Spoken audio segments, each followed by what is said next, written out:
Have you ever walked into a room and immediately thought, what am I doing here?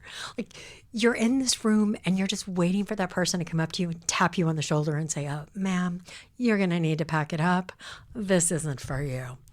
We probably all have felt that way. And actually, interestingly, I think some of the most like wildly successful, amazing people, talented, skilled people that we know have felt that way too. It's called imposter syndrome. And today, we're going to call it out as what it is, a big fat lie. My name's Julie Burch, and thank you for joining Breakthrough with Mallory and Julie. I'm a professional speaker, author, podcaster, and I do feel like I'm fighting my war on self-abdication. My goal is to help you take back control, agency over self, be intentional in what you do, and to break through to the new you. I love it. And hi, I'm Mallory Herron, wife, mom, CEO, speaker, author, dog mom, and podcaster. And I have been self-diagnosed with imposter syndrome, but I'm not alone. A lot more people than you might assume actually deal with it regularly. So I've got some statistics for you. I'll put the citations for the sources. We can put it in the show notes. Okay. So 78% of leaders experience imposter syndrome at some point in their career. That's most people. 79% of women and 62% of men regularly feel a lack of confidence at work is holding them back. 82% of leaders from another study, they report feeling unprepared for their roles. We're all just faking it till we make it. And interestingly, I think a lot of imposter syndrome comes from the things we tell ourselves, the voices in our head, our inner monologue. And because something is telling you, oh, you don't belong here. This isn't the room for you. And women are more likely to engage in negative self-talk and criticize themselves more than 4 times a day. I think 4 is an actually low number. My guess is it's a lot higher. We talk to ourselves all the time and we tell ourselves all the bad stuff, don't we?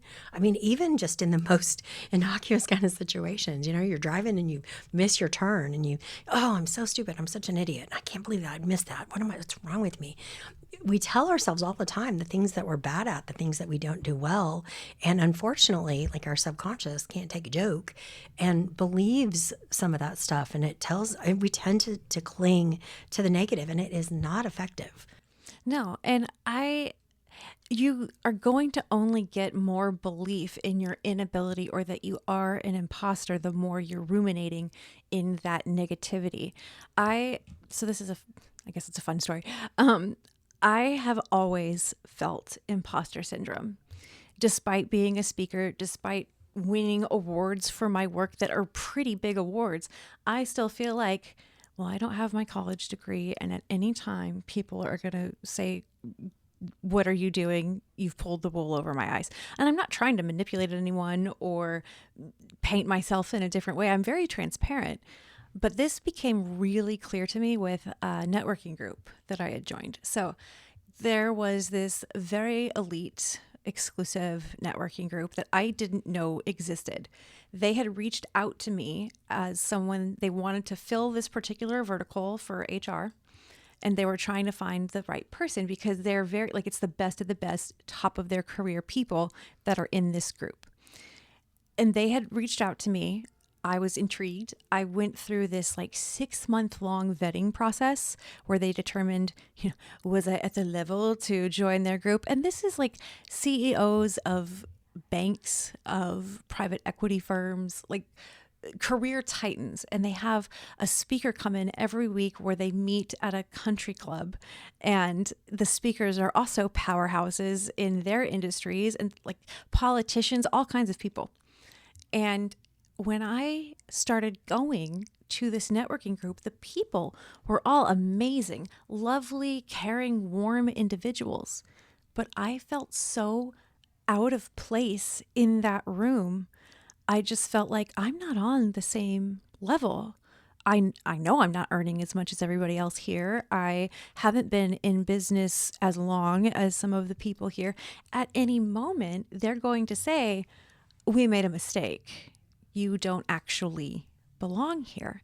And I let that, unfortunately, be part of my decision to leave. So I was actually doing more speaking engagements, so I just wasn't able to attend as regularly. So, success, we love it. And my kids were going through some stuff, but the deciding factor part of that was, well, I don't really belong there anyway. So I took a step back and went into like an inactive status. And then at the end of last year, they came back and asked me to come back and join them again. That's awesome. And even though they'd asked me to join them the first time and I felt like an imposter, I got to go back last week and be in that room again. And I finally felt like, yeah, I do belong here. But it was only after they had asked me to come back. Isn't that wild? It is wild. And I don't think you're alone in that feeling. And I go back and forth. I kind of waffle on this because I think part of it is that you have to see your value for other people to see your value. On the other hand, I think really what your experience illustrates is that sometimes other people see it before you see it. And if you're invited into that room, you're there for a reason. We have to see that. We have to recognize that value that we bring. You are invited because you bring something to the table. And I always actually look at it with the way that I try to kind of reframe it is that if I'm uncomfortable, that's a good thing. Because what that says is that I'm upgrading, I'm leveling up. I really don't think it's that you don't belong. I think it's that you're growing, you're leveling up. And that's who you need and want to be around, right? Are those people that help you level up. And I think that's very powerful. But imposter syndrome can play a lot of tricks on how we interact with people, what risks we're willing to take, what actions we're willing to take. And we will end up just stuck where we are out of fear of what might be. And I think sometimes you have to just own it. You just have to make the bold statement, take the bold step, and walk in there. I kind of tell a story that this was one of those moments when I felt imposter syndrome initially, but really got a great lesson. And like your experience where the person had to kind of remind you, I had booked this amazing speaking engagement and I was feeling pretty comfortable. It was a big keynote presentation, big audience, big stage. And when I walked in to the room and I saw how big it actually was, I had that moment of, oh, holy smokes. I mean, did I prepare enough? Am I good enough for this? Is this going to resonate? Did I do enough, due diligence and homework on this? And I started to doubt myself, but I got up there and I did what I had to do. And it became one of my favorite compliments I got. After my presentation, the CEO of the company told me that I was exceptional, but what he said was, "You charge way too little." I was like, oh man, that's a great compliment. But imposter syndrome is one of those things that holds us back. We don't ask for the salary. We don't ask for the raise. We hate to name our own price. We negotiate before we're asked to negotiate. And I think that part of that imposter syndrome, we have to reframe it so that we're seeing the value that we bring instead of telling ourselves all the bad stuff. 100%. And again, going back to the point of like, you see yourself differently than you should see yourself. Julie has been my favorite speaker for years. She's the reason why I wanted to become a speaker. She's the one that I wanted to be most like. And I still pinch myself that I know her and I get to do a podcast with her and I go home and like fangirl with my husband, like, I got to talk with Julie today. And I could not imagine someone thinking Julie is less than she is because she is amazing. But we are our own worst critic and we have a skewed view of ourselves and our accomplishments. And I do think that it's important to become comfortable with being uncomfortable. Use that as a data point instead of letting it hold you back. Right. I personally, I am far more comfortable in a dive bar than I am at a really fancy formal event. And we were actually recently at a fancy formal event. And it was fabulous. It was a gala and it was like awards for our industry. And I'd actually won one the year prior, but was sick and couldn't go. So this time I went and I wasn't, my name was not in the running for any awards. Julie was emceeing. She did a phenomenal job as always. You are too much. But and I had this like nice pretty gown. I might have still gotten it off of Amazon. Gorgeous. Sequins will do a lot for you. But I it's like a nice dinner. I took my drink ticket, went to the bar, and asked for just a Coke because it was a long drive and I didn't want to drink. And the bartender took a can of Coke and he started pouring it into a glass. And I said, "Oh, no, you don't have to do that. I'll just take the Coke can." And he kind of protested a little bit. And I was like, "Okay, well, no big deal. I'll just go ahead and take the Coke can and the glass back to my table, put it on my table, and then told Julie, 'Oh, that's not classy. I messed up. I should not have taken the Coke can.'" Nobody else at the table was looking at the Coke can. Everybody was so focused on themselves and what they were doing and the selfies they were taking. And truly, nobody noticed. But that's part of what happens is that I think and really, I will tell you, to me, that's like a very big point in the context of understanding imposter syndrome is that it's the comparison fuels our imposter syndrome because we compare ourselves to others. And I know that I'm not the first person to say this. Probably every one of our listeners has heard this, but you can't compare your life to someone else's highlight reel. And that's what I think we do is that we see the highlights, and social media has just made this even worse, hasn't it? Because people don't post their crappy stuff. They post their highlights, and we look at it and go, well, man, look what they're doing. Look at how successful they are. Look at the stage they're on. And when we do that, we're comparing our entire life to that one highlight reel. Yep. And that is not where we want to be. We tend to make the assumption that everyone else must know what they're doing. And you know what? I've got news for you. Nobody knows what they're doing. That's my theory. Right? Yeah, we become adults and then just pretend we know until we actually figure it out. But everyone's doing that. And even with the story with the Coke can, I'm the only one paying attention to it. To me, that was a reinforcement of, I don't belong in this kind of environment. But I had a great time. I want to belong in that kind of environment. So it's just data that I can use because I am comfortable being out of my comfort zone for the most part. In comparison, everything is set up, especially online, where we're just kind of naturally comparing ourselves to others all the time. But comparison is the thief of joy, which is something I heard on Sister Wives. So wisdom from Sister Wives. Its intent was to get the women to not fight with each other. And I don't know if they came up with that or if it came somewhere else. But I mean, it's applicable outside of plural marriages on the TLC channel. So I try to only compare myself to myself yesterday, the day before, something like that. And really, truly take the imposter syndrome that I'm feeling and try to, okay, why do I feel that way? So that I can do something about it. Right. Where is that coming from? Generally, when we feel inadequate, it's the areas it stems from somewhere, some childhood trauma, something, your villain origin story, whatever it is, those things that are deep, but until we are able to identify them and stop, right? We have to reframe it. We have to give ourselves a new perspective.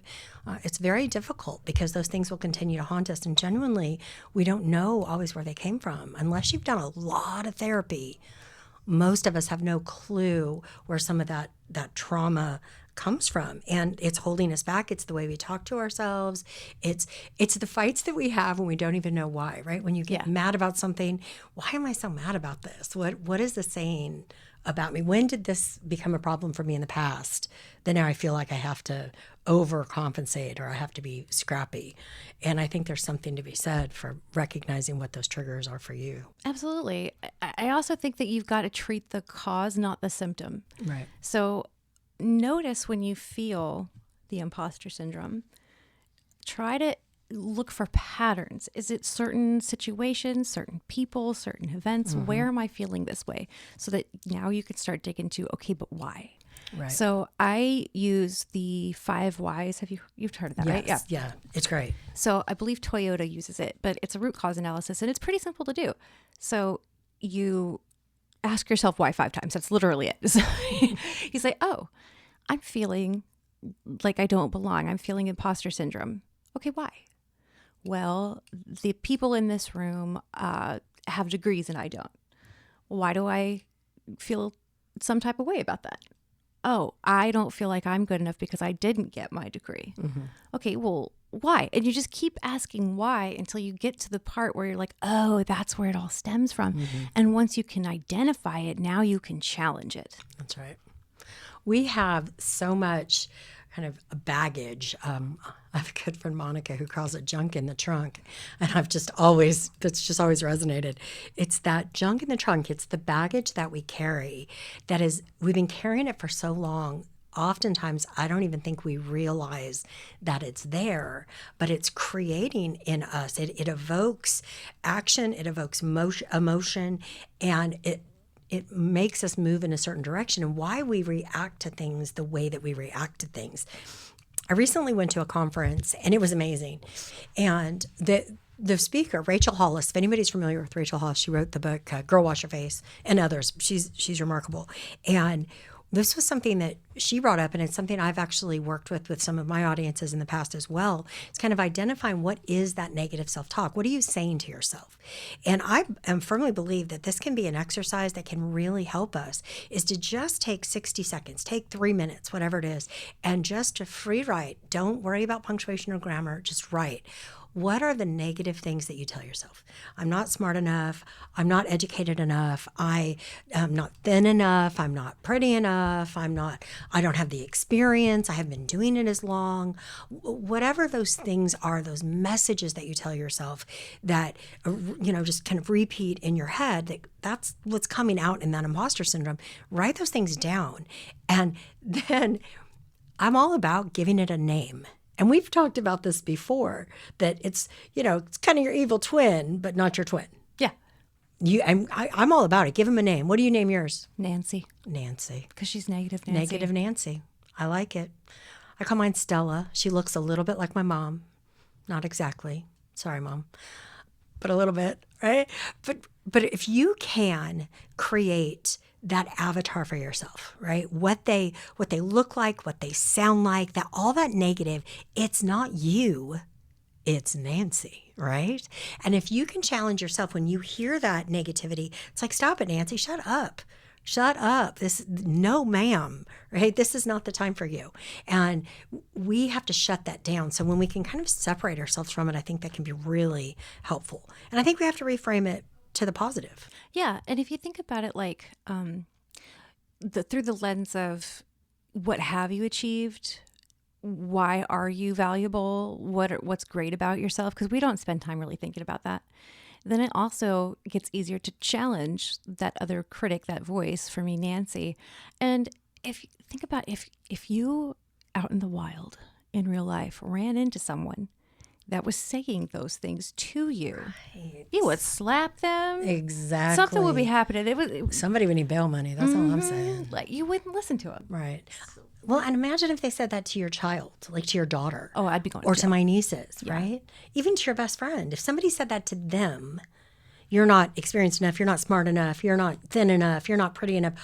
Holy smokes, we would have an absolute fit. But we allow ourselves to hear it all the time. Yeah. Which in real life, I would just say, fuck you, and walk away.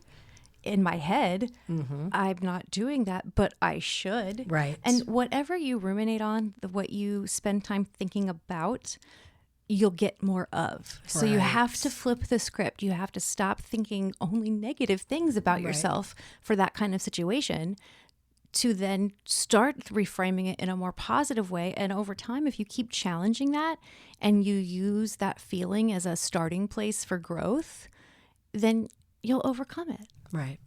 And I think it's normal that we have that negative voice in our head. The challenge is, how do you respond to it, right? So getting to the root cause so that we identify, and then I think flipping the script. And I really am a big believer that if you were to take that minute or 3 minutes and write down the negative, I would challenge you after that to take the same amount of time and write down your accomplishments. What are the things that you're proud of that you've accomplished? You won an HR Star Award last year. Yeah. That's an accomplishment. You started a business from scratch. That's an accomplishment. You were a single mom and raising 2 kids. That is an accomplishment, right? I was named into the Speaker Hall of Fame. That is an achievement. That's amazing, right? every one of you that's listening to this, you have accomplishments. You have wins. What are they? Write those down. And it doesn't have to be work related. It could be that you are really good at handling, dealing with a difficult family member, or maybe you make the best carrot cake on the planet. What are those things that you're really good at? What are the achievements that you've met, the things that you've accomplished? You got that job. You walked into that interview and you did it.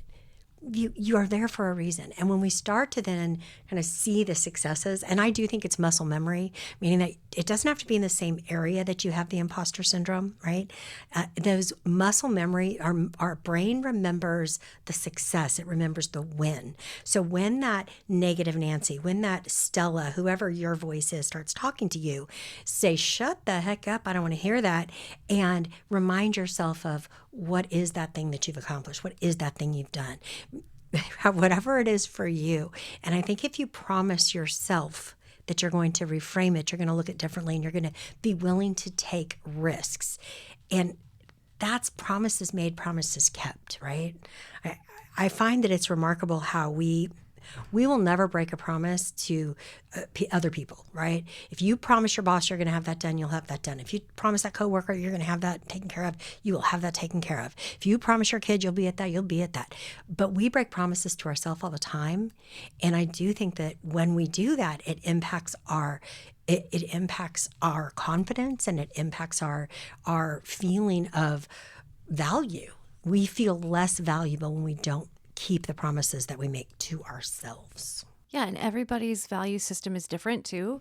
So for me, if I could bake bread, like if I could get a sourdough starter and keep it alive, that would be a huge accomplishment for me. I would feel confidence in that. If I could keep a plant alive. I've killed more plants. I really try. I just think of them as temporary. This is going to be my plant for a few weeks. my house is where plants go to die. Yep. I don't mean for it to be that way, but that is if I wanted to improve my skills in that, I could. Sure. I could go and look up, gardening. I could talk to people in the neighborhood that have beautiful plants and flowers in their yard. There's things I can do about it now. I'm choosing not to, but well, you've only got so much time and energy. Exactly. But there's priorities. If I felt bad enough about that, that would be a catalyst for me. I would then say, okay, well, now let me do something about it. So the things that matter to me, that's what I want to challenge when I feel like I'm an imposter, and I'm not. And I really do think, because you wouldn't talk about your best friend that way, about a family member that you love that way, sometimes you do just need to call the BFF and say, hey, gas me up. This is how I'm feeling right now. And you better believe if they're really a friend, they're going to tell you all the ways that you are incorrect and you are amazing, and to knock it off. I agree. I think that if we tap into, you don't have to know everything, because everything, and Marie Forleo says this, everything is figure outable. So, and I believe that about myself. I believe I can figure it out. If I really wanted to do it, I could figure out. Information is everywhere. Anything that you want to know, to learn, it's on the internet, and it's free. You can go to YouTube and get YouTube videos for anything. It's for more than cat videos. Exactly. Everything is figure outable. So instead of beating ourselves up for what we don't know or not being where we want to be, everything is figure outable. Go figure it out then. What do you need to learn? There is, and I can't name the source, but I'm sure I'm not the only one that's heard this. When it comes to applying for jobs, that what we find is that if a woman is applying for a job, she feels like she has to have 100% of the stated qualifications to even bother to apply. She has to have all of them already. Men, on the other hand, though, if they have 65% of the qualifications, they will apply, because they figure, I can learn it. I can figure it out as I go. I don't really need to have that. But y'all think about how that is holding us back, right? If we are only taking action when we are 100% sure, you're never going to take any action. When are you going to learn anything? Exactly. Confidence doesn't come from always knowing. It's taking the action and figuring it out along the way. It's being willing to just give it a shot, right? I think you have to focus on action, not on identity, right? So action means, what can I do? How can I figure this out? What can I do with this? Rather than, I'm not that good at that. I've never been good at that. Those things, man, we hold on to them. And again, they come from crazy places. They stick with us. I mean, it's really amazing how those traumas that happened early on, those villain origin stories, how those things take off and become something that we don't even realize we're holding on to. And we got to stop focusing on the emotion of it and focus on the action that's going to get you where you need to be. I agree. Use it as data and make a plan from there. So how would we kind of summarize what our biggest tips on overcoming imposter syndrome are? And then also, like, you're not alone. Most everybody is just making it up as they go and feeling the same way. Yes, that's probably the biggest thing. I hope that when people are listening to this, I hope every single listener had a moment where they're like, holy crap, I felt that, or holy, I thought that too, or oh my gosh, I thought that was just me. We all struggle with that self-talk, how we talk to ourselves. It's what you do after that makes the difference. So I would say recognize that the self-talk happens, but how can you reframe it? And I think sometimes that starts with, and I really do recommend it as an actual exercise, is give yourself a time limit and write down all the negative things you say, and then write down all the positive things, your accomplishments, your achievements, the things you're good at, the things you feel good about, and allow that to become the confidence file, right? It's like a booster. It's a confidence file. So when you're not feeling it, when your emotions are overwhelming, you're feeling like that imposter, you can kind of dig into your mind and go back to that confidence file, and it gives you something that you can tap into to remind yourself of how far you've already come and all of the things that you've already accomplished. And I think that's so powerful. I love it. I also think instead of coming at things from a lack mentality, because even though we say you shouldn't compare yourself, we know you're gonna. Look at it as, this is something I want to aspire to. If I'm in the room with the executives and I feel like they're a level above me, well, what do I need to do to get on that level? Right. To me, that's the room I want to be in. Yeah. I don't want to be in a room with people where I'm the smartest person in the room. So I think that when you step into a room where you feel a little nervous, challenge yourself to feel like, that is fantastic. Knowledge dump. Tell me everything you know. Teach me your ways. Yes, exactly. Be my Yoda. Guide me in the ways of the Force, please. I love it. I would give one last takeaway. Test this for yourself, right? Because again, as we've talked about this, I feel like everybody can kind of relate to it. But I want to give you a 24-hour kind of courage challenge. So in the next 24 hours, I want everyone to try something new, do something different, step into a room you've never stepped into, speak up when you might not normally speak up, send that email that you might not normally send, right? Own it and own it boldly. One of my favorite compliments I've ever gotten as a speaker was my tagline. Julie Burch Speaks, my tagline is solid business strategies, brilliant comedic humor. And I actually had somebody that brought me into an event to speak, and she told me afterward that she saw my tagline and she thought, wow, that was really cocky. Like, that is really bold. I was really setting myself up because that was a pretty high bar. But she said, you really do. You really did do it. And I felt really good about that because I kind of knew that was a kind of bold and cocky thing to say. It's like, can I really get away with that? Brilliant. I don't know. Hell yeah. Right? Exactly. But I leaned in. And sometimes you just have to lean in.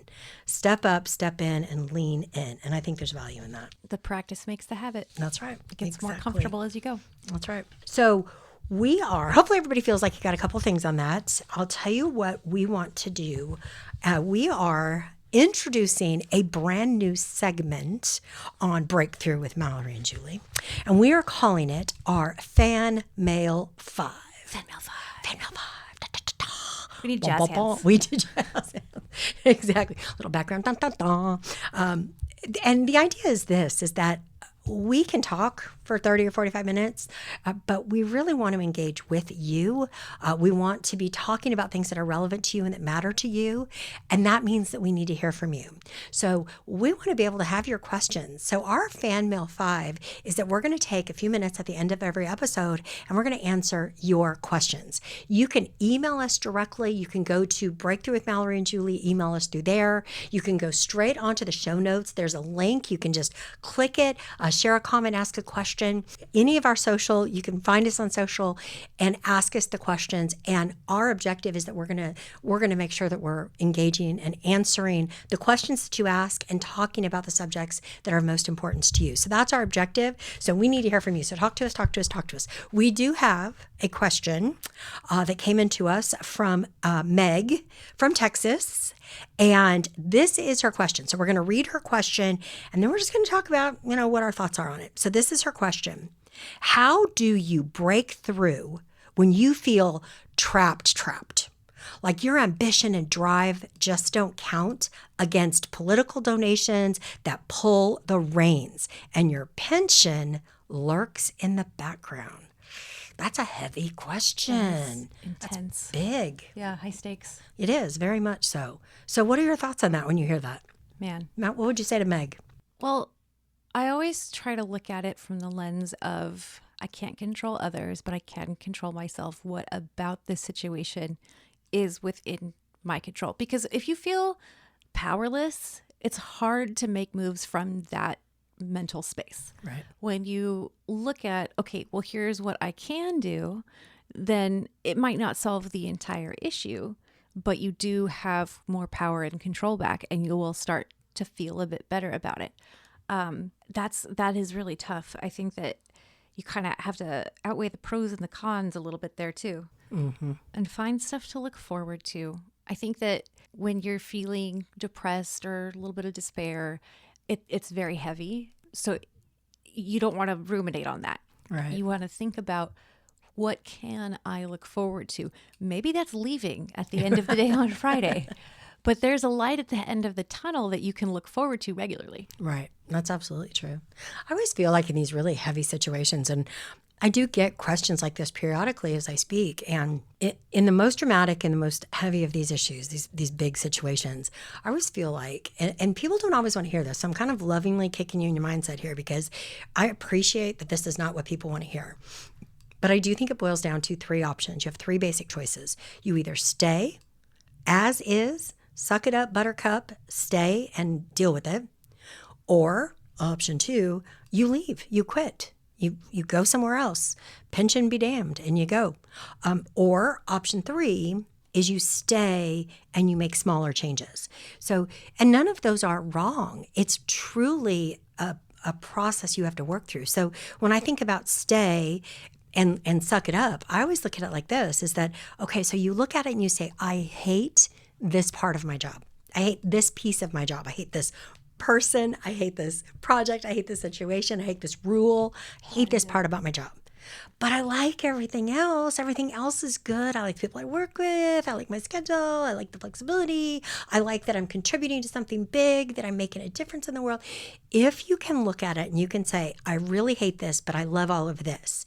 If you love all of this and that's bigger than what you hate, then you can stay and you can feel good about that. There's no shame in your game. That's making it a real choice. You're weighing those pros and cons. You're looking at it. The I like outweighs the I hate.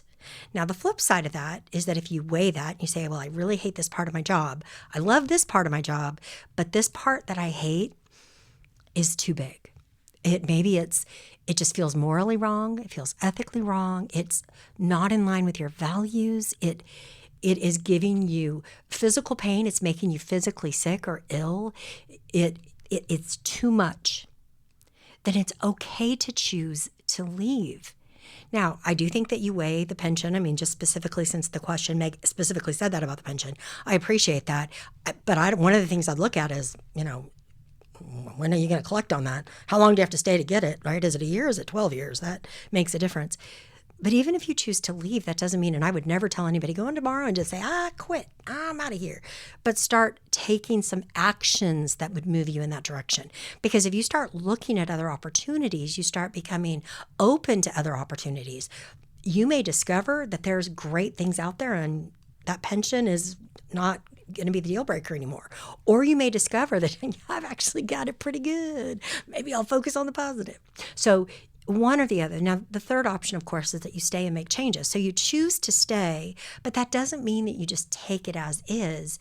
Really, and I think this speaks to what you were talking about, Mallory, is that you got to look at, what can I do? I don't control everything. I can't change that my boss is a jerk, but I can certainly change how I respond to my boss. And I can choose to focus on the things that I like and that I enjoy. I can look for ways to minimize interactions with people that I don't like or that bring me down. What are the small things that you can do that would help you feel better and reframe a little bit about the choice that you're making? Ultimately, though, that is the single biggest factor in how you handle the situation. When you focus on the fact that you don't control it, you have no say in it, it's going to be a negative. The minute you say, I'm choosing this, and here's why I'm choosing this, you're going to take ownership of it. It's agency over self. You're not allowing for the self-abdication. You're taking back control. And I think that is super powerful. And that's what we're all about. I think so. I mean, I really think that is kind of what we want to focus on. So I think there's a lot to be said for that. I always like to think of it that we're not here to make you comfortable. That's not what this is about. As a matter of fact, I want you uncomfortable. I want you to squirm a little bit when you hear what we say. I want you to feel like, oh man, I kind of do that sometimes. I kind of give up my power. I kind of let people change my attitude. I kind of let people, right, dictate how I'm feeling or what I'm thinking. And I don't want you to do that anymore. I want you to be uncomfortable because growth happens when we're uncomfortable. And ultimately, we're here to help you break through. So thank you for joining Breakthrough with Mallory and Julie. Before you go, please make sure that you like, subscribe, share with all of your friends, do all of the things. We appreciate it. And of course, submit your questions to us. Maybe next time we'll read yours. You never know. We want to hear them. Looking forward to it. Thanks, everyone. Bye. This episode is sponsored by Herron HR, the experts in full-service payroll and HR built for growing businesses. Herron HR offers a white glove experience and specifically works with small and mid-sized businesses. Their easy-to-use HRIS system comes with all the bells and whistles you'd expect from a payroll provider, including applicant tracking, time, and labor management, electronic onboarding, performance management, and more. Herron HR is there to take on as much or as little of your HR function as you want and need. If you're ready for a solution that scales with you, if you need full service payroll or you just want a real HR partner, they've got you covered. Give them a call today at 1-800-607-7787 or find them online at herronhr.com. This episode is brought to you by Julie Burch Speaks. If you want another boring keynote, keep scrolling. But if you want an experience, meet Julie. Julie isn't just a speaker. She's the moment your audience didn't know they needed. With down-home charm, a sharp sense of humor, and zero tolerance for fluff, she delivers real-world techniques that make people laugh, think, and actually do something different when they leave. Through relatable stories, bold truth-telling, and solid business strategies, wrapped in brilliant comedic humor, Julie connects in a way that feels like a conversation, not a lecture. Your audience won't be just entertained. They'll be equipped, energized, and ready to level up. Solid business strategies, brilliant comedic humor. Find Julie online at julieburch.com or give her a call at 214-679-2717.